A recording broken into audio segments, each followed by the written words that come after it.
Status hukum mantan Jaksa Agung Muda Tindak Pidana Khusus atau Jampitsus Febri Adriansyah kembali menjadi sorotan publik. Setelah sempat muncul informasi yang menyebut statusnya berubah dari tersangka menjadi saksi, Kejaksaan Agung akhirnya memberikan klarifikasi bahwa Febri tetap berstatus sebagai tersangka dalam 3 perkara dugaan korupsi dan tindak pidana pencucian uang atau TPPU. Meski status hukumnya tetap menjadi tersangka, satu pertanyaan besar masih mengemuka.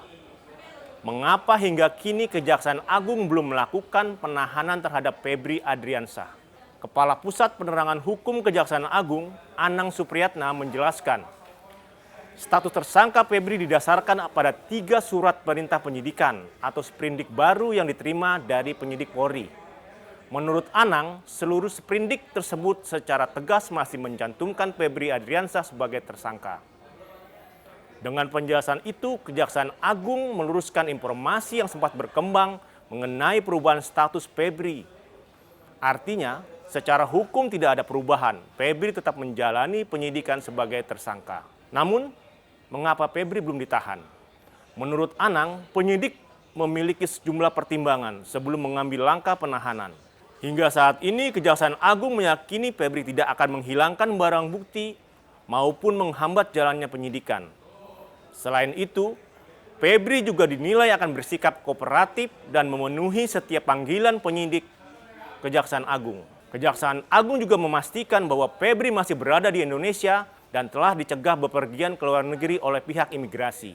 Dengan adanya penjagaan tersebut, penyidik menilai belum ada indikasi kuat bahwa Febri akan melarikan diri.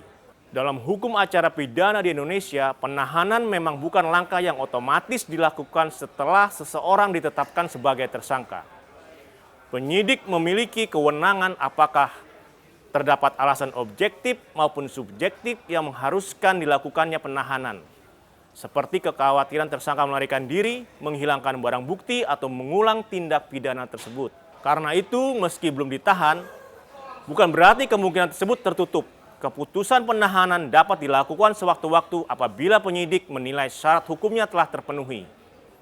Di sisi lain, penyidikan terhadap Febri Adriansyah kini memasuki tahap baru. Kejaksaan Agung telah menerbitkan 3 sprindik baru untuk mengusut dugaan korupsi dan TPPU dengan 3 perkara yang berbeda. Perkara pertama berkaitan dengan dugaan korupsi di PT Krakatau Steel. Perkara kedua menyangkut dugaan korupsi sektor batu bara di PLN yang disebut berkaitan dengan peristiwa blackout di sejumlah daerah. Sedangkan perkara ketiga berkaitan dengan korupsi di PT Asabri. Saat ini, Kejaksaan Agung telah menerbitkan sprindik sebanyak 3 sprindik. Ada 3, yaitu terkait sprindik nomor 43, dugaan tindak pidana korupsi dan TPPU untuk PT Krakatau. Yang kedua, sprindik nomor 44, dugaan tindak pidana korupsi untuk perkara PLTU PLN yang bailout. Ketiga, sprindik 45 terkait dengan Asabri, sebagaimana laporan yang kita terima dari penyidik Polri. Jadi sudah dibentuk, dan semenjak diterbitkan sprindik, maka segala kegiatan dan tindakan-tindakan yang bersifat pro justisia sudah beralih kepada penyidik kejaksaan. Dan dalam pelaksanaannya kita tetap bersinergi dan berkolaborasi dengan penyidik Polri, dan juga kita akan berkolaborasi dengan KPK untuk mensupervisi proses penyidikannya, dan juga tentunya sesuai dengan kemarin bahwa mitra kita dari Komisi 3 DPR akan ikut juga mengawasi pelaksanaan proses penyidikan yang sudah diserahkan kepada penyidik Kejaksaan Agung. Untuk menangani perkara tersebut, Kejaksaan Agung membentuk tim penyidik khusus yang beranggotakan 9 orang. Yang menarik, sebagian besar anggota tim merupakan mantan penyidik dan jaksa yang pernah bertugas di Komisi Pemberantasan Korupsi atau KPK. Menurut Anang, pembentukan tim khusus dilakukan karena Kejaksaan Agung baru menerima pelimpahan perkara dari penyidik Polri. Seluruh berkas, berita acara pemeriksaan, barang bukti hingga konstruksi dugaan tindak pidana masih harus dipelajari secara menyeluruh sebelum penyidik menentukan langkah lanjutan. Sementara itu, mantan Menteri Koordinator Bidang Politik, Hukum, dan Keamanan Mahfud MD turut memberikan pandangannya terhadap perkara ini. Mahfud menilai Febri Adriansyah berpeluang mengaju gugatan pra-peradilan apabila memang terdapat persoalan dalam proses penetapan status tersangkanya. Menurut Mahfud, secara hukum seseorang seharusnya diperiksa terlebih dahulu sebelum ditetapkan sebagai tersangka. Jika prosedur tersebut tidak dijalankan, maka hal itu dapat menjadi dasar untuk mengajukan pra-peradilan.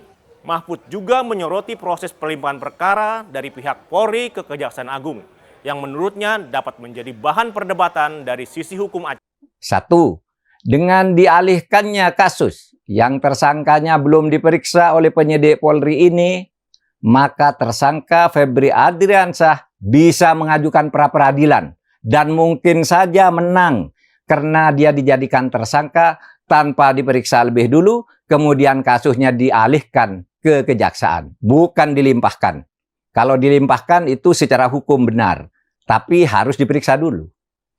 Yang kedua, mungkin saja Febri tidak mengajukan pra-peradilan, tetapi kejaksaan sengaja memperlambat kelanjutan penyidikan, bahkan bisa mementahkan beberapa bagiannya, sehingga masalahnya terlokalisir pada tersangka yang sudah ada tanpa boleh merambah ke yang lebih atas.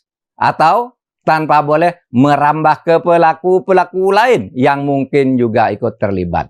3. Bisa saja kasus ini diambangkan untuk pada akhirnya dideponer.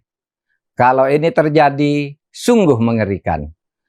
Namun, hingga kini belum ada putusan pengadilan yang menyatakan proses penetapan tersangka terhadap Febri Adriansyah cacat hukum. Dengan demikian, status Febri tetap sebagai tersangka dan penyidikan masih terus berlangsung di Kejaksaan Agung. Kini publik tinggal menunggu langkah berikutnya dari penyidik. Apakah Kejaksaan Agung akan segera memanggil Febri Adriansyah dan melakukan penahanan? Ataukah penyidik memilih menuntaskan seluruh pendalaman alat bukti terlebih dahulu sebelum mengambil keputusan tersebut? Yang pasti, Kejaksaan Agung menegaskan proses hukum terhadap Febri Adriansyah tetap berjalan.